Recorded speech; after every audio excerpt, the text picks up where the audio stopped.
जातीपातीच्या गलिच्छ राजकारणात कधी कधी वाटतं की राहावं की नाही.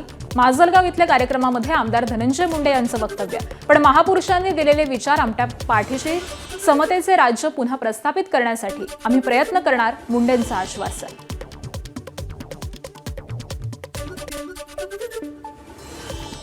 नाशिक शहरातील खड्डे बुजवण्यास सुरुवात. एबीपी माझाच्या बातमीनंतर महापालिका प्रशासन कामाला.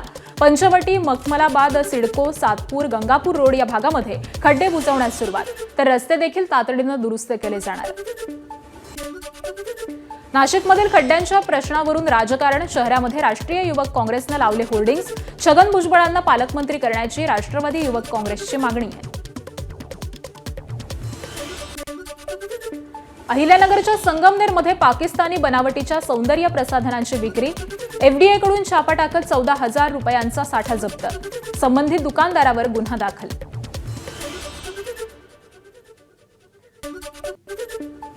दोन प्रकारच्या ब्यूटी क्रीम मिळाल्या. पहिल्या प्रकारामध्ये 14 आणि 2 16, दुसऱ्यामध्ये 6 असे एकूण 22 बाटल्या मिळाल्या. ते 22 बॉक्स आम्ही सॅम्पल सगळे कलेक्ट केले. त्यातले काही सॅम्पल्स मुळे साहेबांनी पुढील तपासणी आम्ही ताब्यात घेऊन गेलेले आहे आणि त्याच्यामध्ये आरोपी आहे, त्या आरोपीला देखील आपण तपास आम्ही टाकून घेतलेला आहे आणि त्याकडे पुढील चौकशी करत आहोत. त्यांनी माल कुठून आणला आणि काय केलं. येत्या 2 दिवसात लाभार्थी शेतकऱ्यांच्या खात्यात कर्जमाफीचे पैसे जमा होणार. तर आधार प्रमाणीकरण झालेल्या शेतकऱ्यांच्या खात्यामध्ये कर्जमाफीचे पैसे जमा होणार. 17 लाख शेतकऱ्यांपैकी 10 लाख शेतकऱ्यांचं आधार प्रमाणीकरण पूर्ण झालंय. फार्मर आयडीच्या गोंधळामुळे नंदुरबारमधील 10,000 शेतकरी अडचणीत. 45 वनगावांची नावं शासनाच्या ऑनलाईन प्रणालीतच नाहीत. पोर्टलवरती वनगावांची नावं नसल्यामुळे फार्मर आयडी तयार करण्यात अडचणी येत आहेत. पीक विमा, कर्जमाफी, अनुदानासह विविध योजनांपासून वंचित राहण्याची भीती.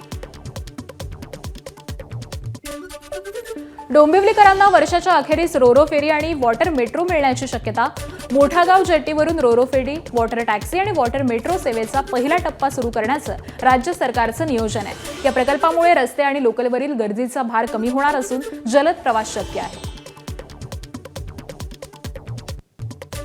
जी जेटी आहे ज्याच्यावरून रोरो सर्व्हिसेस माननीय मुख्यमंत्री देवेंद्र फडणवीस साहेब, त्याचबरोबर मेरिटाईल बोर्डाचे मंत्री नितेश राणे यांच्या माध्यमातून, त्याचबरोबर प्रदेशाध्यक्ष रवींद्र चव्हाण यांच्या माध्यमातून हे रोरो जेटीचं काम जे सुरू आहे आणि वॉटर टॅक्सीचं जे वॉटर ट्रान्सपोर्ट आहे त्याचं काम प्रगतीपथावर आहे आणि येत्या डिसेंबरपर्यंत ते काम पूर्ण होऊन इथून रोरो सर्व्हिस लोकांसाठी सुरू होईल अशी अपेक्षा आहे. त्याची पाहणी आज रवींद्र चव्हाण साहेबांनी केली.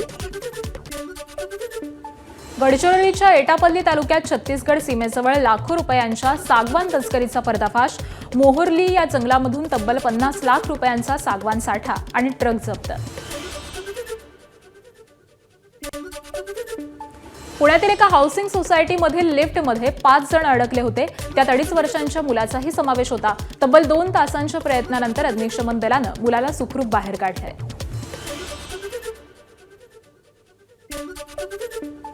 पुण्यातील आंबेगाव तालुक्यामध्ये वडगाव पीर इथं अंत्ययात्रेदरम्यान मधमाशांचा हल्ला. मृतदेह जागीच ठेवून ग्रामस्थांनी पळ काढला. अंत्यसंस्काराची प्रक्रिया सुरू असतानाच स्मशानभूमी परिसरातील मधमाशांचं मोहळ अचानक उठल्यामुळे ही घटना घडली आहे. 2 ट्रकच्या भीषण अपघातामध्ये क्लिनरचा मृत्यू. भंडारा बायपास महामार्गावरील कोरंभी परिसरातील घटना आहे. नागपूरच्या दिशेनं जाणाऱ्या ट्रकला दुसऱ्या ट्रकची धडक बसली. पिंपरी चिंचवडमध्ये आर्थिक विवंचनेतून कुटुंबाचा आत्महत्येचा प्रयत्न. पिल्लाई कुटुंबातील पती विनोद पिल्लाई यांचा मृत्यू, तर पत्नी आणि मुलगी बचावलीत. मायलेकीची प्रकृती चिंताजनक. विषारी औषध प्राशन करून आत्महत्येचा प्रयत्न. मुंबईला पाणी पुरवठा करणाऱ्या सर्व धरणांचा पाणीसाठा 90%वरती. काही धरणं तर 100% भरली आहेत. पुढील काही दिवसांमध्ये उर्वरित धरणं देखील पूर्ण क्षमतेनं भरण्याची शक्यता आहे. मुंबईला पाणी पुरवठा करणाऱ्या सर्वच धरणांमध्ये मुबलक पाणीसाठा. पुढील 2 ते 3 दिवसांमध्ये मुंबईकरांवरील 10% पाणी कपात मागे घेतली जाण्याची शक्यता. सूत्रांची एबीपी माझाला माहिती. जळगाव जिल्ह्यातील तरसोद पाळधी बायपासवरील आसोदा पुलाची स्थिती एकाच मुसळधार पावसात गंभीर. पुलावरील कॉन्क्रीट प्लेट आणि माती खचली आहे. 3 दिवसांपासून मार्ग वाहतुकीसाठी बंद. योग्य उपाययोजना न केल्यानं खासदार स्मिता वाघ यांनी ठेकेदार आणि अधिकाऱ्यांना धारेवरती धरलं. त्यावेळेला आपले एनएचचे सगळे अधिकारी माझ्यासोबत होते. एक एक गोष्टीचं आम्ही त्या ठिकाणी कॅल्क्युलेशन केलं होतं की ह्या ठिकाणी अशी परिस्थिती निर्माण शकते. सरळ दिसतं की खडी दिसते, तिथं पेपर्स लावलेले दिसत आहेत, तर त्याच्यामध्ये आम्ही दुरुस्त करून टाकू. मला असं वाटतं कुठल्याही प्रकारची काळजी कॉन्ट्रॅक्टरने ह्या कामामध्ये घेतलेली नाहीये. मला प्रशासनाला पण मी हीच विनंती केली होती की मॉनिटरिंग आपलं असतं, तर आपलं मॉनिटरिंग त्या वेळेला जर झालं असतं तर कदाचित ही वेळ आज आपल्यावर आली नसती.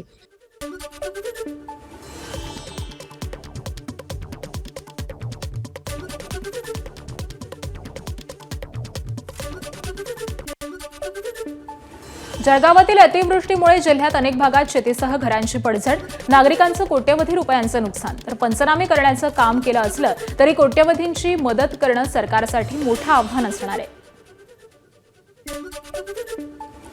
साताऱ्याच्या घाटमाथ्यावरती पावसाचा येलो अलर्ट, कोयना, कृष्णा, वेण्णा नद्यांचा रौद्रावतार, संगम माहुली परिसरातील छत्रपती शाहू महाराजांच्या समाधीला पाण्याचा विळा.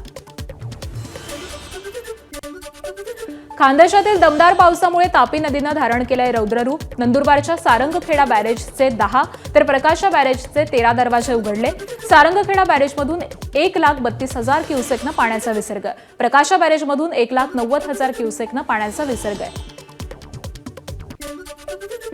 कोल्हापुरातील राधानगरी धरणाचा बंद झालेला दुसरा स्वयंचलित दरवाजा पुन्हा उघडला. स्वयंचलित दरवाजा उघडतानाची दृश्य मोबाईल कॅमेऱ्यात कैद. राधानगरी धरणाच्या 2 स्वयंचलित दरवाजामधून भोगावती नदीमध्ये 4,256 क्युसेकनं पाण्याचा विसर्ग.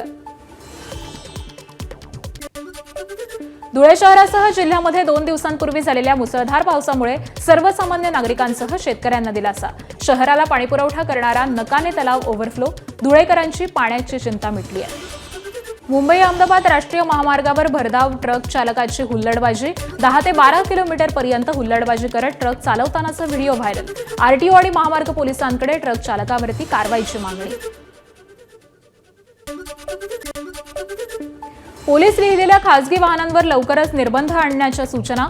वाहतूक विभागाचे अपर पोलीस महासंचालक कार्यालयाचे राज्यातील सर्व पोलीस आयुक्तांना आदेश. अवैध वस्तूंच्या वाहतुकीसाठी गाड्यांचा वापर होण्याची भीती व्यक्त.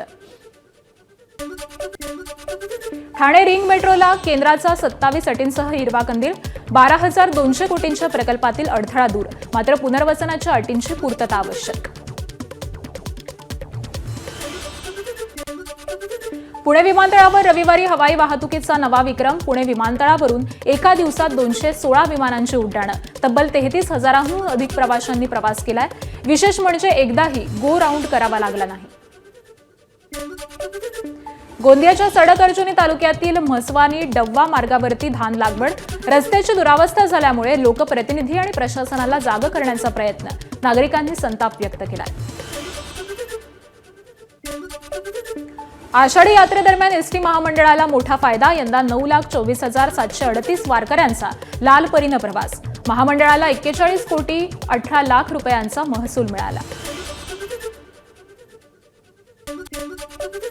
अमरावतीत खाटूश्याम बाबांची भव्य निशाण यात्रा. शहरामधील विलासनगर ते सतीधाम मंदिरपर्यंत निशाण यात्रेचं आयोजन. ढोल पथक, डीजे, जयश्री श्यामच्या तिरंगा फडकवत शेकडो भक्त सहभागी.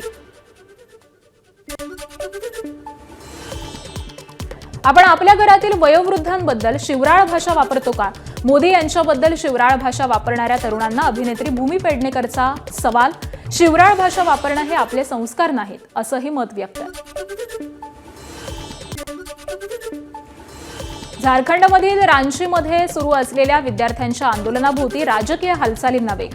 जेपीएससी आणि जेएसएससी भरती परीक्षांमधील कथित अनियमितांविरोधामध्ये धरणे आंदोलन. सीजेपीचा देखील आंदोलकांना पाठिंबा. उत्तर भारतात श्रावण महिन्याचा आज पहिला सोमवार. शिवमंदिरामध्ये भाविकांची गर्दी. वाराणसीतील काशी विश्वनाथच्या दर्शनासाठी भाविकांची रांग. श्रावण महिन्याच्या पहिल्या सोमवारी उज्जैनमधील महाकाल मंदिरामध्ये पार पडली महाआरती. भाविकांची मोठी गर्दी. श्रावण महिन्यामध्ये देशभरामधून हजारो भाविकांची मंदिरात गर्दी.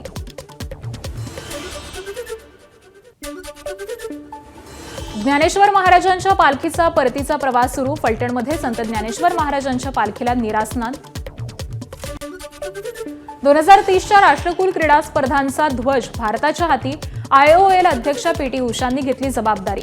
गुजरातचे उपमुख्यमंत्री हर्ष संघवी, नीरज चोप्राही उपस्थित. 2030ला अहमदाबादमध्ये होणार राष्ट्रकुल क्रीडा स्पर्धा. एबीपी माझा, उघडा डोळे बघा नीट.